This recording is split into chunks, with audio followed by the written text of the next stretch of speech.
Welcome to Sundari's kitchen. இன்றைக்கி நம்ம வந்து டேஸ்டியான பருப்பு உருண்டை குழம்பு செய்ய போகிறோம். அதுக்கு நான் வந்து இந்த உலக்கு இருக்குது பாருங்கள், இதால் வந்து நான் வந்து ஒரு இது வந்து கடலைப்பருப்பும் ஒரு உலக்கு வந்து பருப்பும் எடுத்திருக்கேன். எடுத்துகிட்டு ஒரு 1.5 மணி நேரத்துக்கு முன்னாடியே நான் இதை வந்து கழுவிட்டு ஊற வச்சுட்டேன். நல்லா ஊறிடுச்சு. இப்போ வந்து நம்ம வந்து இதை வந்து அரைச்சிக்கலாம், குறப்பாக வச்சுக்கலாம். அரைச்சிட்டு அதுக்கப்புறமா நம்ம இதுக்கு போட வேண்டியதெல்லாம் போட்டுட்டு உருண்டை பிடிச்சி வேக வச்சுட்டு அதுக்கப்புறமா நம்ம குழம்பு தாளித்து விட போகிறோம். அதுக்கு நம்ம ஃபஸ்ட்டு என்ன போட்டுக்கணுன்னா 3 காஞ்ச மிளகாய் எடுத்து வச்சுருக்கேன், அதை ஆட் பண்ணிக்கலாம். ஒரு 1/2 ஸ்பூன் வந்து பெருங்காயத்தூள் போட்டுக்கிறேன். 1 ஸ்பூன் சோம்பு, கொஞ்சம் இந்த உருண்டைக்கு தகுந்த உப்பு, கல் உப்பு ஒரு ஸ்பூன் போட்டுக்கலாம்.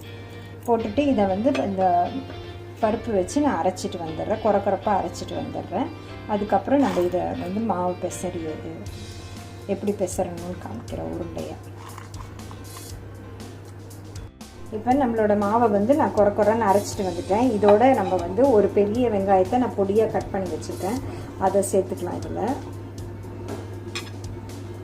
ஒரு 10 பூண்டு பல்லையும் பொடியாக கட் பண்ணி வச்சுருக்கேன், அதையும் சேர்த்துக்கலாம். ஒரு கொத்து கருவேப்பிலை, கொஞ்சம் கொத்தமல்லி, நல்லா ஒன்று போல் பெசரி வச்சுக்கோங்க. இப்போ நம்மளோட ஒரு இட்லி தட்டில் எண்ணெய் நல்லா தடவிட்டு ரெடி பண்ணி வச்சுருக்கேன். இதில் நம்ம பால்ஸ் உருட்டி நம்ம வச்சிடலாம். ரொம்ப பெரிய சைஸாகவும் உருட்டாதீங்க, சின்னதாகவும் உருட்ட வேண்டாம். மீடியம் சைஸாக உருட்டிட்டு நம்ம வேக வச்சுக்கலாம். இந்த சைஸ் கரெக்டாக இருக்கும்.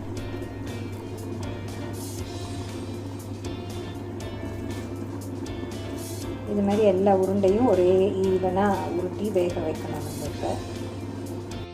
இப்போ பார்த்திங்கன்னா நம்ம உருண்டையை ஒரு தப்பில் நான் உருட்டிட்டேன். இதை நான் என்ன பண்ண போகிறேன், இட்லி பானையில் வேக வைக்க போகிறதில்ல. எலக்ட்ரிக் குக்கரில் ஒரு பாத்திரம் வச்சுட்டு உள்ளே தண்ணி ஊற்றிட்டு அதில் வந்து தட்டை வச்சிடுறேன். ஒரு 10 மினிட்ஸில் இது நமக்கு வந்து வெந்துடும். ஆன் பண்ணிவிட்டு ஒரு 10 மினிட்ஸ் வச்சா போதும். இப்போ நம்ம குழம்புக்கு தேவையான புளி கரைச்சி ரெடியாக வச்சுருக்கேன். நல்லா ஒரு நெல்லிக்காய் சைஸ் அளவோட கொஞ்சம் பெருசாக எடுத்துக்கோங்க. எடுத்துகிட்டு நல்லா திக்காகவே நல்லா புளி கரைச்சி ரெடியாக வச்சுருக்கோங்க. இப்போ நம்ம வந்து இதை அரைக்க போகிறேன். நான் ஒரு 2 நாட்டு தக்காளி எடுத்திருக்கேன், ஒரு 5 சின்ன வெங்காயம், ஒரு 2 பத்தை தேங்காய், 1 ஸ்பூன் சீரகம். இதை வந்து நல்லா ஃபைன் பேஸ்ட்டாக அரைச்சிடணும். இதுதான் குழம்புக்கு நமக்கு திக்னஸ் கொடுக்கும், நல்ல டேஸ்ட்டாகவும் இருக்கும். அதனால் இதை ஃபஸ்ட்டு நான் இது வந்து தனியாக அரைச்சிட்டு வந்துடுறேன். இப்போ நம்மளோட சட்டி நல்லா அகலமான ஒரு எண்ணெய் சட்டி வச்சுருக்கேன். இதில் வந்து நம்ம வந்து இப்போ கடலை எண்ணெய் ஊற்றிக்கிறேன். நான் குழம்பு தாளிக்க போகிறோம். நல்லா ஒரு 5-6 ஸ்பூன் ஊற்றிக்கிறேன். நல்லா நான் வந்து வெங்காய வடகம் பாருங்கள், அது தாளிப்பு வடகம், அதை சேர்த்துக்கிறேன். நான் சேர்த்துட்டு அது நல்லா பொரிஞ்சு வந்தோடனே நம்ம சின்ன வெங்காயம் கருவேப்பிலை போட்டு தாளிச்சிக்கலாம். நான் ஒரு 10 சின்ன வெங்காயம் கட் பண்ணி வச்சுருக்கேன். ஏன்னா நம்ம குழம்புலையே அந்த தேங்காய் அரைக்கும் போது ஒரு 5 சின்ன வெங்காயம் நான் வச்சு அரைச்சிருக்கேன். அதனால இப்போ ஒரு 10 சின்ன வெங்காயம்.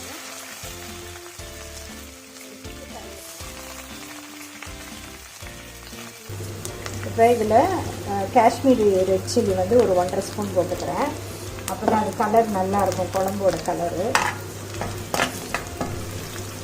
நல்லா எண்ணெயிலே வதங்கணும். அடுத்தது நம்ம வீட்டு மிளகாத்தூள், அதாவது இது வந்து மிளகாவும் தனியாகவும் சேர்த்து கலந்தது, அது வந்து ஒரு 4 ஸ்பூன் போட்டுக்கிறேன்.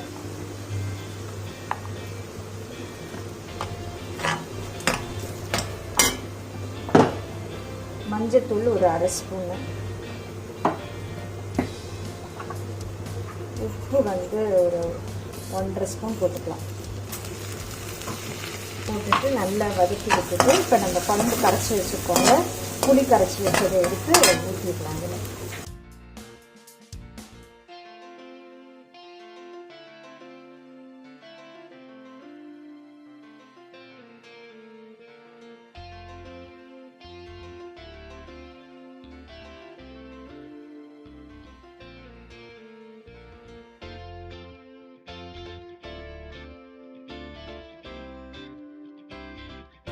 இப்போ நம்ம அரைச்சி வச்சுருக்கோம் பாருங்கள், ஃபைன் பேஸ்ட்டாக தேங்காய், தக்காளி, சின்ன வெங்காயம், சீரகம், அதையும் இதில் சேர்த்துக்கலாம். நம்ம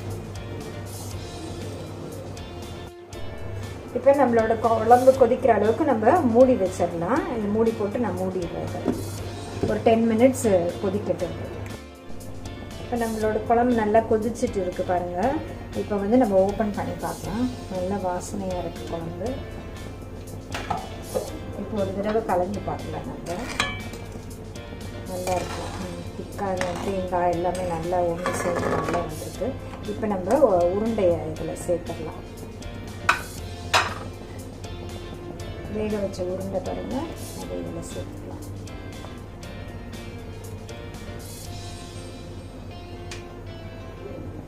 குழம்புக்கு தகுந்த மாதிரி நம்ம உருண்டையை போட்டுட்டு கூட நிறுத்திக்கலாம். இது சும்மா கூட இந்த உருண்டையை சாப்பிட்லாம், நல்ல டேஸ்ட்டாக இருக்கும். அதனால் குழம்புக்கு தகுந்த மாதிரி நம்ம உருண்டை போட்டுக்கலாம். இந்த ஸ்டேஜில் நம்ம வந்து கொஞ்சம் நான் பூண்டும் தட்டி வச்சுருக்கேன், அதையே நம்ம சேர்த்துக்கலாம். நல்லா ஒரு 5-6 பூண்டு பல்லை வந்து தட்டி வச்சுருக்கேன், அதையே இதோட நம்ம சேர்த்துக்கலாம். நல்ல வாசனையாக இருக்கும் குழம்பு. இப்போ திரும்ப நல்லா கலந்துட்டு மூடி வச்சிடலாம். மூடி வச்சு ஒரு 10 மினிட்ஸ் இதை அப்படியே விட்டுடலாம். விட்டுட்டு அதுக்கப்புறம் நம்ம வந்து அடுப்பு ஆஃப் பண்ணிடலாம். திரும்ப நான் மூடி வச்சிடுறேன்.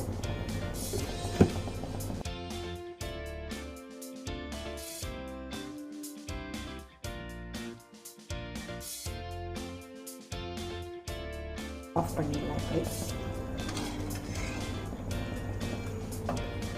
இதே மாதிரி ட்ரை பண்ணி பாருங்கள். இதே இன்க்ரீடியன்ட்ஸ்லாம் யூஸ் பண்ணி கொஞ்சம் ஸ்ட்ரெயின் பண்ணி தான் பண்ணணும், ஆனால் டேஸ்ட்டாக இருக்கும்.